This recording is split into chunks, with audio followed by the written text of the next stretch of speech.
Assalamualaikum warahmatullahi wabarakatuh. Halo teman-teman semua dan Pak Gufron yang saya hormati. Saya Nur Hayati dengan NIM 20231056 dari Prodi Bisnis Digital. Pada video kali ini saya akan membahas topik yang sama seperti teman-teman semua, yaitu Islam sebagai rahmatan lil alamin atau Islam sebagai rahmat bagi seluruh alam. Nah, sebagian orang yang kurang memahami tentang agama Islam sering berkaitan bahwa Islam adalah agama yang identik dengan kekerasan. Ini terutama diakibatkan oleh aksi dari segelintir umat muslim yang melakukan aksi teror dengan mengatasnamakan jihad. Bahkan, pelaku bom Bali 1, Imam Samudra, mengklaim bahwa aksi terornya merupakan bagian dari jihad fisabilillah. Ia mengutip Quran Surah At-Taubah ayat 36 yang memang sih isinya ada perintah untuk memerangi kaum musyrikin. Padahal nih kalau misalnya kita lihat in real life-nya nih di lapangan, banyak mayoritas bahkan umat muslim itu melakukan aksi sosial seperti program zakat, pengobatan gratis, dan juga bantuan saat ada bencana alam. Nah, contohnya nih, banyak ormas-ormas di Indonesia yang sering melakukan bantuan ketika ada bencana alam. Seperti yang kemarin ada gempa yang terjadi di Palu atau banjir yang terjadi di Jakarta. Banyak umat muslim yang turut membantu dalam bencana tersebut. Nah, ini kan mencerminkan perilaku rahmat, bukan kekerasan. Jadi kontradiktif dong dengan yang pelaku bom Bali 1 tadi. Jadi, apakah benar Islam mengajarkan tentang kekerasan? Atau masalahnya ada pada umatnya sendiri yang salah menginterpretasikan ayat-ayat atau teks-teks agama? Menurut Al-Insiri, Al-Quran menunjukkan 3 sikap terhadap non-muslim. Sikap yang pertama adalah non-konfrontatif atau persuasif, yaitu yang membebaskan untuk memilih keyakinan. Seperti yang tertuang pada Quran Surah Al-Kafirun yang bunyinya, Lakum dinukum waliyadin, bagimu agamamu, bagiku agamaku. Yang kedua ada sikap konfrontatif atau defensif, yaitu yang memperbolehkan untuk melakukan pembelaan diri. Nah, ini tentunya ada konteksnya, seperti yang tertuang pada Quran Surah Al-Hajj ayat 39, yaitu yang memperbolehkan untuk berperang apabila diserang terlebih dahulu. Jadi kita nggak semata-mata berperang, tapi ada konteksnya yaitu kita yang diserang terlebih dahulu. Jadi diperbolehkan untuk membela diri. Nah, contohnya ketika Nabi Muhammad SAW diserang ketika Perang Badar. Nah, maka diberilah perintah untuk diperbolehkannya membela diri dengan cara berperang. Sikap yang ketiga ada koersif atau agresif, yaitu yang mewajibkan jihad. Nah, tapi kita harus melihat konteks historis penurunan ayat-ayat ini. Contohnya pada Quran Surah At-Taubah ayat 36, di sini diperintahkan untuk memerangi kaum musyrikin, sebagaimana mereka memerangi kaum muslimin.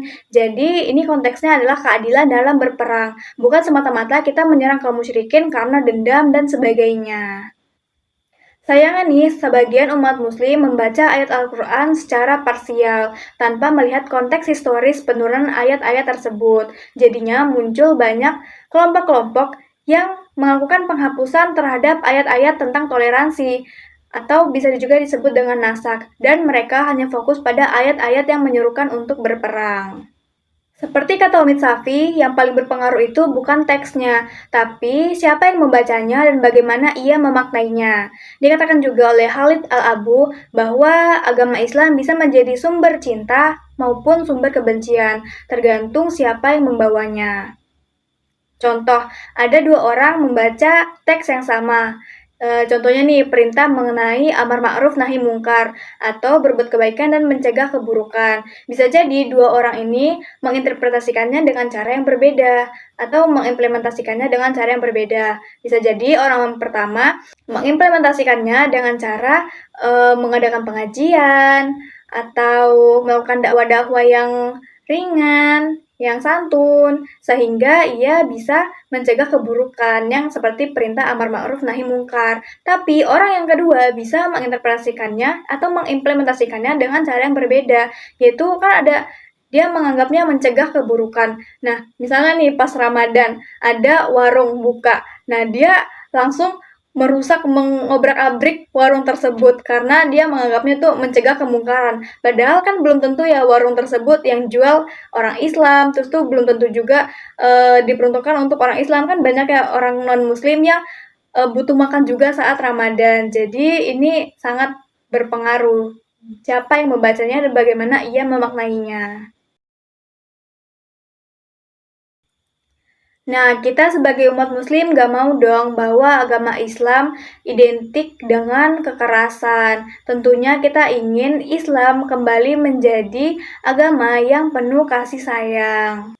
Hal yang bisa kita lakukan adalah bagaimana kita kembali pada terma rahmah, yaitu yang mencerminkan kasih sayang. Kata rahmah muncul sebanyak 563 kali pada 422 ayat, contohnya pada Quran Surah Al-Anbiya ayat 107, yang bunyinya, "Wama arsalnaka illa rahmatan lil alamin." Kami tidak mengutusmu, melainkan sebagai rahmat bagi seluruh alam. Sebagai contoh nih, Nabi Muhammad SAW menunjukkan rahmah bahkan kepada musuhnya, seperti ketika penduduk Taif melempari Nabi Muhammad dengan batu. Nah, Jibril ini menawarkan untuk membinasakan mereka, tapi Nabi Muhammad ini menolaknya dan malah mendoakan kebaikan bagi mereka yang melempari batu tersebut. Untuk mewujudkan Islam ramah, kita bisa nih menggunakan 3 strategi. Yang pertama, tahap informasi, yaitu dengan kita belajar mengenai rahmah, bisa melalui Al-Quran, hadis, maupun tafsir-tafsir. Yang kedua, tahap sosialisasi, yaitu mempelajari sejarah Nabi atau peradaban Islam, bisa bersumber dari umat muslim atau insider, atau yang sumbernya dari non-muslim atau outsider. Nah, tahap yang ketiga adalah tahap transformasi, yaitu bagaimana kita mengimplementasikan atau menerapkan rahmah pada kehidupan sehari-hari. Nah, contoh kecilnya nih, misalnya di kampung kita ada pengajian atau TPA, kita bisa nih mengajukan diri sebagai guru untuk mengajarkan anak-anak. Jadi, jika kita ingin Islam kembali tampil di mata dunia sebagai rahmat bagi seluruh alam, tentunya diperlukan sikap nyata, bukan sekedar kata.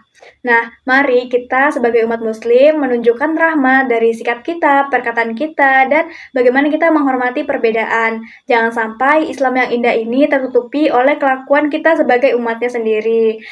Sekian dari saya. Wassalamualaikum warahmatullahi wabarakatuh.